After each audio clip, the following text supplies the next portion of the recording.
Let me at the outset thank the organizing committee for providing me an opportunity to conduct this instruction course. Outpatient documentation is extremely changing nowadays because there's a wide knowledge about for the patients about all the ailments.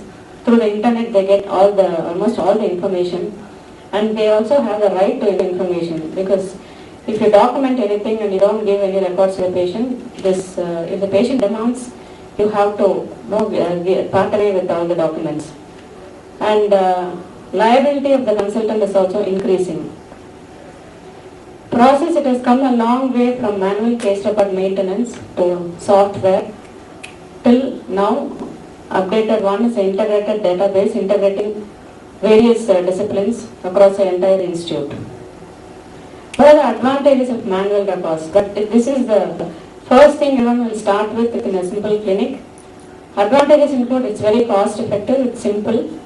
It can be customized to each and every patient. Whatever extra information you want, you can make it in the patient record. It can be comprehensive, it can be used for publications. And legally, whatever said, the papers hold good, better than any other records. Drawbacks, it's hugely space consuming. If you plan for a decade or 2 decades or more than that, you need a huge space to maintain MRD. Time intense. To retrieve a case sheet, it takes a lot of time. And you have to preserve the documents with wear and tear and physical distortions. It's very important. And basically, what you need in the patient information record: name and address, insurance coverage, occupational history, medical history, current complaint, treatment plan, response to care, any other investigation reports. So case record what we have in our institute is like this. So past medical history. If you go in order, you will not miss any important finding. Past illnesses, surgeries. If it is there in the case sheet, definitely you will have a tendency to fill up. You will not ignore anything. Allergies is very important. Current medications, family medical history, social history. This will prove good if the patient encounters some problem, and if you have not included anything in the case sheet, it will become more disastrous. Occupational history, current complaints, and which is recorded in patient's own words. So lab record, pain score if the patient presents with pain. Informed consent, it's dealt in detail by Dr. Nirmal. I just want to tell you that it's not just a piece of paper where you get signature from the patient. You have to describe all the whatever protocol, procedure you do in detail in the language patient understands and get the signature. Hospital discharge summary forms are also very important. It speaks for itself. You have to have the complete hospitalization details along with the physician's signature. These are the various consent forms. I am not going into details. See, for legal guidelines, if there is no documentation, that means you have not done. Even if you have done the procedure, if you have not documented, it amounts to it's not being carried out. So every little small things also you have to document. That is more important. Equally important is doing the procedure. It's equally bad is not doing the procedure and just explaining to the patient. So whatever little things you do, you have to document. So if there is no documentation, it's considered as not done and care is not taken. The legal document must be very complete. It has to have all the information. If the patient is non-compliant, please record that also in the document. It will safeguard yourself.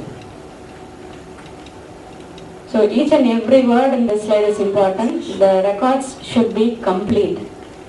Invariably, due to various factors like increased patient load or surgeries will be waiting, some procedures will be waiting, will be in a haste to write the case sheet.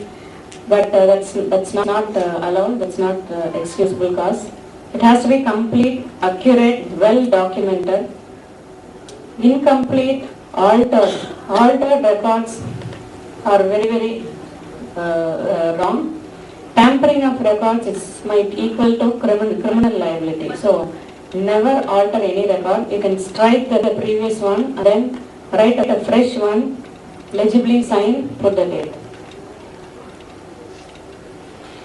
The simple way is the corneal diagram. You can make it really, we don't need a huge imaging system, at least for a beginner. You can make beautiful color-coded diagrams. It will be very useful for follow-up.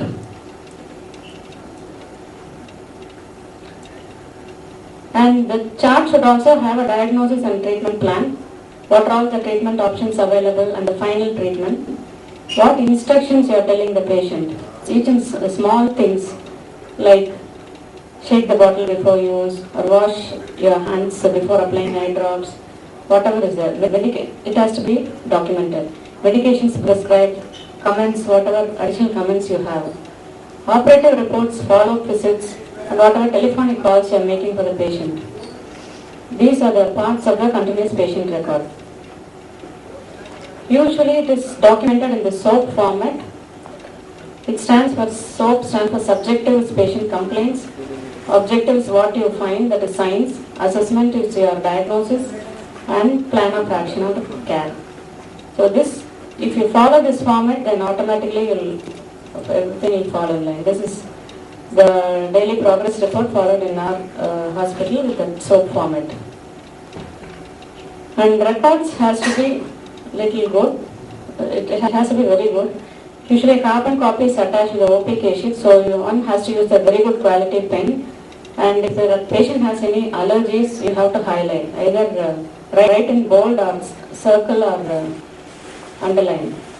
Legible handwriting, corrections again has to be made properly. And timeliness, that is, record all the findings as soon as they are available. Late entries, you have to record both the original and the current date.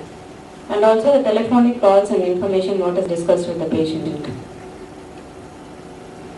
Correcting error, which whenever I said already, when mistakes happen, you have to correct immediately. Just draw a straight line across the original information, and it has to remain legible. It should not scratch or tamper with the original message at all. The original message has to be seen clearly. You just draw a straight line across the spelling mistake, and again you have to write either above or below, say sign, date and time. If possible, you have a witness. So please do not apply any whitener or eraser and tamper with it. Tampering with evidence again, it's more disastrous. Additional use of patient record include patient education. You can show the records, show the test results, tell them it's improving. Treatment instructions can be given, can be used for the research. Again, one has to get a consent from the patient before using the data for research. Okay. In summary, medical records must be very properly prepared and maintained. There are several methods of documentation. Records must be complete, legible, accurate, current and professional. Properly maintain, correct, update and release patient records whenever required. Thank you.